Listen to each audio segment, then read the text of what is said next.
अपने सजदों पे गरूर ना कर। अपने सजदे मतलब हम तीर्थ स्थान पर जाते हैं, मत्था टेकते हैं। अपने सजदों पे गरूर ना कर, वह नियतों से भी नतीजे निकाल लेता है। दोस्तों, 4 लाइनों के अंदर बहुत बड़ी बात है कि अपने चाहने तीर्थ स्थान पे जाओ, मत्था टेको, इन चीज़ों पे गरूर ना करो, वो नियत से भी नतीजे निकाल लेता है। शुरू करते हैं आज का पावन प्रसाद। ओम नमः शिवाय। नमस्कार प्रिय श्रोताओं, आप सभी का हृदय से स्वागत है साधना सिद्धि शक्ति में। यह पॉडकास्ट समर्पित है भक्ति, साधना और आध्यात्मिक शांति के मार्ग को। मैं हूँ आपका होस्ट पिंटू कालरा। आइए कुछ क्षण अपने मन को शांत करें और इस समय को पूर्ण रूप से और आध्यात्मिक चिंतन को समर्पित करें। तो आइए प्रारंभ करते हैं आज का पावन प्रसंग। प्रिय श्रोताओं, आज का जो पावन प्रसंग है मैं कुछ बातों पे करना चाहता हूँ जो अक्सर हम आंखों देखी बातों को, आंखों देखी चीज़ों को हम समझ नहीं पाते। भगवान मूर्ति में समझा नहीं पाएगा और आप उनको पढ़ नहीं पाओगे। हम सब भक्ति करते हैं, दर्शन करने के लिए निकलते हैं, चाहे हम काशी विश्वनाथ जाएं, चाहे हम वैष्णो देवी जाएं, चाहे हम तिरुपति बालाजी जाएं, चाहे हम जगन्नाथ मंदिर जाएं, कहीं भी जितने भी हमारे शक्तिपीठ और जहाँ हमारे शिवलिंग स्थापित हैं, होता क्या है कि धर्म में तो देखो जितना आसान है उतना मुश्किल भी है। धर्म पर चलना समझो एक तलवार के ऊपर चलना। धर्म को हमें मजाक में नहीं लेना चाहिए। हमें धर्म के अंदर रह के उल्लास करना चाहिए।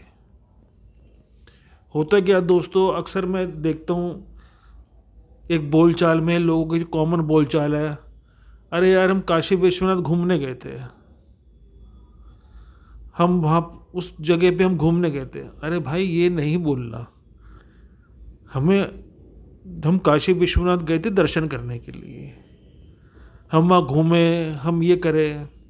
अरे हम काशी विश्वनाथ दर्शन करने के लिए गए, उस उपरांत हम वहाँ पे चले। ये जो घूमना शब्द है ना, ये जोड़ना मुझे नहीं लगता दोस्तों उचित है। मैं ज़्यादा इस बारे में डीपली नहीं जाऊँगा। और होता ही है कि लोगों के अचानक प्रोग्राम बनते हैं, अचानक एक उत्साह आता है, एक इशारा आता है, शक्तियाँ बुलाती हैं और आदमी हर्षोल्लास के साथ जाता है। अगर हम कहीं जा रहे हैं, हम उज्जैन जा रहे हैं महाकाल मंदिर में, हम बांके बिहारी मंदिर में जा रहे हैं, हम काशी विश्वनाथ जा रहे हैं, चलने से पहले घर से हमें एक संकल्प करना चाहिए कि हे भोलेनाथ, हम काशी विश्वनाथ दर्शन करने आ रहे हैं। मन ही मन संकल्प लेना चाहिए कि हे भोलेनाथ, हम काशी विश्वनाथ दर्शन करने आ रहे हैं, कृपया हमारी यात्रा को सफल करें, दर्शन दें। दोस्तों, ये कुछ ऐसी पंक्तियां हैं जो सुनने में बड़ी साधारण है, पर इनका जो प्रभाव है वो तीर की तरह है। कभी ज़िंदगी में आजमा के देख लेना। और जब हम किसी तीर्थ में जाएं तो वहाँ पे दर्शन करके हम सीधा पहले अपने घर को आए। ये नहीं कि संकल्प लें कि हम दर्शन करने आ रहे हैं और उस दर्शन के बाद वापस आ जाए। ये तरीका बहुत यूनिक तरीका है और इसका लाभ बहुत है। हम दर्शन करने तो जा रहे हैं, उसके बाद 3-4 दिन और लगा रहे हैं मौज मस्ती के अंदर, उसके बाद हम घर में आ रहे हैं। तो दोस्तों, धर्म का मार्ग तपस्या का मार्ग है और उसको उसी तरीके से लेना चाहिए। आपने घूमने फिरने जा रहा है, मैं कोई आपके घूमने फिरने में कोई टीका टिप्पणी नहीं करना चाहता, सबकी अपनी अपनी जीवन जीने की कला है। ये तो मेरे अपने विचार है, मैं किसी पे थोपना नहीं चाहता। बाकी देखो, धर्म क्षेत्र में चल रहे हो तो सावधानी की ज़रूरत है। धर्म क्षेत्र में लोग जाते हैं, मैंने अक्सर देखा है कि हम काल भैरव मंदिर गए, हम भैरव मंदिर जाते हैं। भैरव मंदिर में पान भी चढ़ता है, लड्डू भी चढ़ते हैं और शराब भी चढ़ती है, मिठाई भी चढ़ती है। जो भी आप लेके जाना चाहें वो आपकी श्रद्धा का सवाल है। और भैरव बाबा हर चीज़ को, हर आदमी की जो भावना है उनको स्वीकार करते हैं। यही है और यही रहेगा। दोस्तों, हम भैरव मंदिर गए, हमने वहाँ पे प्रसाद चढ़ाया। प्रसाद चढ़ाने के बाद किसी भी आप तीर्थ में जाओ तो लोगों की भावना बहुत होती है कि कोई दिल्ली से आ रहा है, कोई पंजाब से आ रहा है, कोई बॉम्बे से आ रहा है, कोई बेंगलोर से आ रहा है, कोई विदेशों से आ रहा है। यथाशक्ति हो, अगर ऊपर वाले ने आपको अच्छा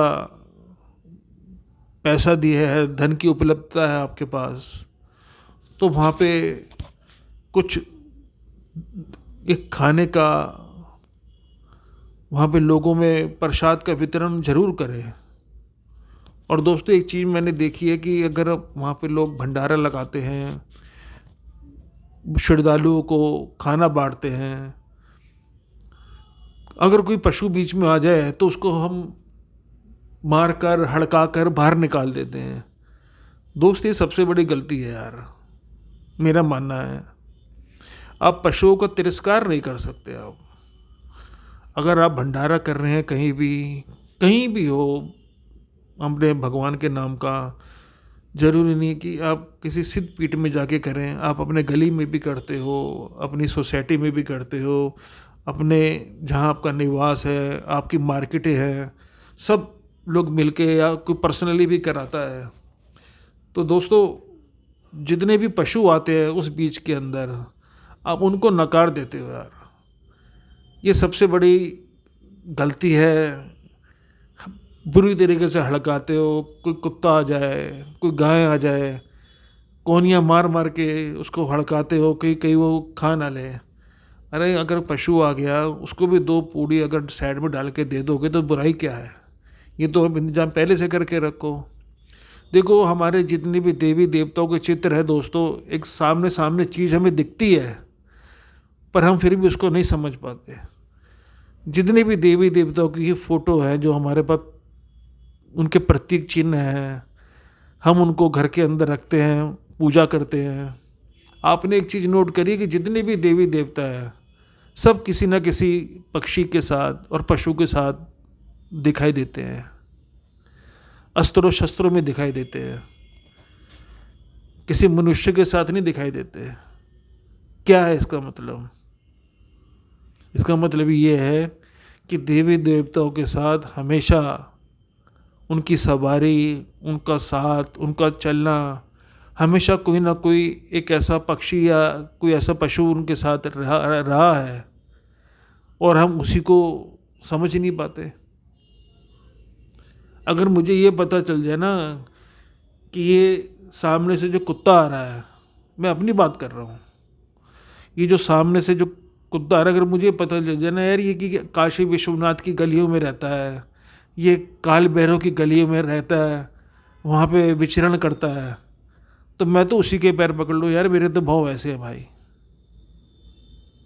सबके अपने अपने भाव हैं। मैं तो उसी को प्रणाम करके अपने इष्ट को ध्यान लगाऊंगा कि देखो यार ये कितना खुश नसीब है तो पशु योनि में, पर रहता कहाँ है। हम सबसे ज़्यादा खुश नसीब तो ये, हम तो फिर भी दर्शन करके वापस चले जाते हैं। पर ये जो पशु हैं, अगर मुझे पता चले तो मैं तो उसकी ऐसी सेवा करूं जैसे मैं किसी अपने बड़ों की करता हूँ। अपने कोई हमारे घर में जैसे कोई बड़े वीआईपी आते हैं, उनके मान सम्मान में 56 भोग रखता हूँ। बात इसकी नहीं है कि ये मेरी वैसी भी दिनचर्या है, गाय को खाना खिलाना, और कुत्तों को तो मैं रोज़ खाना खिलाता क्या हूँ, वो अपनी किस्मत का खा रहे हैं, मैं कोई खिलाने वाला नहीं हूँ। तो ये छोटी छोटी बातें हैं।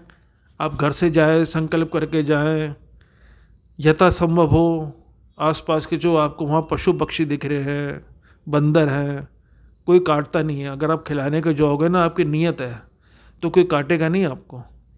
आप कुत्तों को खिलाए, अगर वहाँ पे गौशाला बनी है, कम से कम इतना तो कर ही सकते हो यार, इतना खर्चा कर रहे हो, 500 700 1000 रुपये का वहाँ पे चारे खिलाओ। कुत्ता है तो कम से कम 100 200 रुपये का उसको कुछ खिलाई दो, बेचारा वो बिस्कुट भी खा लेगा, वो रस भी खा लेगा, वो ब्रेड भी खा लेगा। बंदर है, 10 20 रुपये 50 रुपये के चने लेके वहाँ डाल दो। ये इशारे होते हैं प्रकृति को, इस चीज़ को हम समझ नहीं पाते। बस हम गए, अपना उल्लास करा और वापस आ गए। धर्म सेवा से जुड़ा हुआ है, और सेवा आपने इन जानवरों की भी करनी है और पशुओं भी की। ये नहीं कि ये हर जगह प्रायोरिटी है, ये तो मेरे अपने विचार है। अगर इनकी सेवा नहीं करोगे तो आपको धर्म की प्राप्ति नहीं होगी। पर यह है कि जो भाव से काम होता है वो इसी रास्ते से निकल के ही जाना पड़ेगा आपको। फिर देखो परिणाम कैसे आते हैं।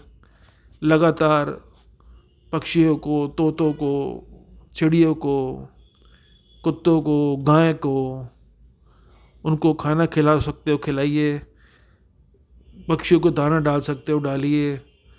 देखो आपकी प्रकृति के अंदर भी बड़ा फर्क पड़ेगा। मैं उग्र साधना करता हूँ, मैं भैरव भगवान मेरे इष्ट है। जब मैं मतलब कि पूजा पाठ करा करता था, उनके पाठ पढ़ता था, तो मेरे बहुत उग्रता थी, मैं किसी को कुछ समझता ही नहीं था।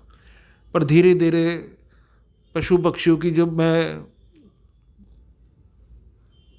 थोड़ा थोड़ा सेवा करने लगा तो मेरे में बड़ी शांतता आई, मेरी चित्त बड़ा शांत हुआ। और देखो ऊपर वाले की कृपा है, मैंने अपनी ज़िंदगी के 20 22 साल, हर साल मैंने, कहने वाली बात नहीं है पर चलो मैं इस चीज़ को बता रहा हूँ, तो मैं इसी बहाने मैं ये भी चाहता हूँ कि आप मोटिवेट हो। मैंने 20 22 साल ब्लड का डोनेट करा है, खून का मैंने दान करा है। दान क्या करा है, ऊपर वाले ने कृपा करी और मैंने करा, अपनी स्वेच्छा से, अपनी इच्छा से करा है, कोई जोर जबरदस्ती नहीं करा, और लगातार करा है। जब 50 वर्ष की उम्र हुई तो उसके बाद डॉक्टर ने बोला कि अब कोई दिक्कत नहीं है, अब रोक दो, तो कोई ऐसी बात भी नहीं है। क्योंकि धीरे धीरे लगातार हम करते, मैं करता भी था। कभी कभी तो ऐसा होता था कि साल में 2 2 बार भी हो जाता था। मैं ये बताना चाह रहा हूँ कि करने का मतलब ये नहीं है कि मैंने बहुत बड़ा काम करा। करने का मतलब ये है कि एक आम आदमी भी अगर स्वेच्छा से रक्तदान करता है तो मुझे नहीं लगता यार कि इससे बड़ा कोई आज की डेट में दान है। दुनिया पैसा कमाती है, पैसा कमाते कमाते सुबह से निकले शाम को आए, ना दिन का पता ना रात का पता, झगड़े फसाद, रास्ते में गाड़ी में टक्कर, घर की परेशानी, और आजकल तो 30 35 तक आते आते जवान लड़के बीमार, नशे की बढ़ती आदत, गुस्सा, फ्रस्ट्रेशन, कुछ विचारधाराएं ये लोगों की चेंज हो जाती हैं उम्र के साथ साथ। तो अगर हम धर्म से जुड़े रहेंगे और पशुओं की सेवा करेंगे तो ये चीज़ें हमारे में धीरे धीरे आएंगी नहीं, हमारा चित्त शांत होगा। बाकी आप सब समझदार हैं, ये तो कोई मैं आपको ज़्यादा ज्ञान नहीं दे रहा, बस ये है कि एक पॉडकास्ट के बहाने इतना है कि थोड़ी सी हमें अपने धर्म के प्रति सावधानी भी रखनी है और हमें अपने धर्म के प्रति जागरूक भी होना है। दोस्तों, हम सनातनी हैं और हम शुरू से ही महाविद्या के उपासक रहे हैं, साधक रहे हैं। जिन जिन लोगों ने भी, मैंने ये देखा अपनी ज़िंदगी में, महाविद्या की साधना या कभी करी नहीं, कभी कुछ पढ़ा ही नहीं, ऑटोमेटिक खून में एक ऐसा ठंडापन आता है कि आदमी ऑटोमेटिक बीमारियों से ग्रसित होना शुरू हो जाता है। ये बात बहुत अलग ही लेवल की कर रहा हूँ, अगर कभी विचार करना मेरी बात पे। कारण हमारे खून का जो ठंडापन है वो परेशानियों से, थकान से, जब भी आप देखना ज़िंदगी में, अगर एक अच्छी उम्र से आप 30-35 साल की उम्र से अगर आप 10 महाविद्याओं की साधना करना शुरू कर देंगे ना, मुझे नहीं लगता कि आपको 50-55 तक की बीमारी होगी। अगर इस उम्र के लोग सुन रहे हैं इस बात को तो एक बार आजमा के देख लेना। और मैं, साधना का मतलब ये नहीं कि आप माला लेके बैठ जाओ, काम धंधा ना करो। साधना का मतलब ये है कि स्मरण रोज करना चाहिए, पाठ होते हैं। कोई जाप नहीं कि आप 5 लाख जाप करो, 10 लाख जाप करो। आप घुसे तो सही क्षेत्र के अंदर, देखो माँ की कृपा भी मिलती है और ऑटोमेटिक आपके जो शरीर का जो तापमान है वो इतना प्रोटेक्टिव और आपका ऑरा इतना बढ़ेगा कि आप देखोगे कि आपको 30-35-40 साल, अगले 20 साल तक, 25 साल तक बड़ी कृपा रहेगी, कोई दिक्कत नहीं आएगी। नहीं तो आदमी जाता है 20-25 साल तक पढ़ता है, उसके बाद वो काम धंधे में जुड़ता है, शादी होती है, बच्चे होते हैं, 45 के बाद उसको बीमारियां घेरती हैं और वो 10-20 साल बीमारियों में जूझता है, परिवार के लिए जूझता है और ज़िंदगी ये निकल जाती है। यही गलती है बहुत। अगर महाविद्या के साथ जुड़ोगे तो ज़िंदगी जीने का थोड़ा तरीका अलग ही हो जाएगा। मैं ये नहीं कह रहा कि पैसों की बरसात हो जाएगी, बाकी जो प्रोटेक्शन है आज की डेट के अंदर, कलयुग के अंदर, वो मिलनी शुरू हो जाएगी। तो दोस्तों, आज का एपिसोड बहुत लंबा हो रहा है, इसको यहीं पे समाप्त करते हैं। आज के भक्ति और साधना के प्रसंग में जुड़ने के लिए मैं आप सबका हृदय से धन्यवाद करता हूँ। अगर आपको ये पॉडकास्ट अच्छा लग रहा है तो अपने प्रियजनों के साथ साझा करें। फिर मिलेंगे नए विषय के साथ, तब तक उस प्रभु का स्मरण करें, साधना में बने रहें। ओम नमः शिवाय। हर हर महादेव।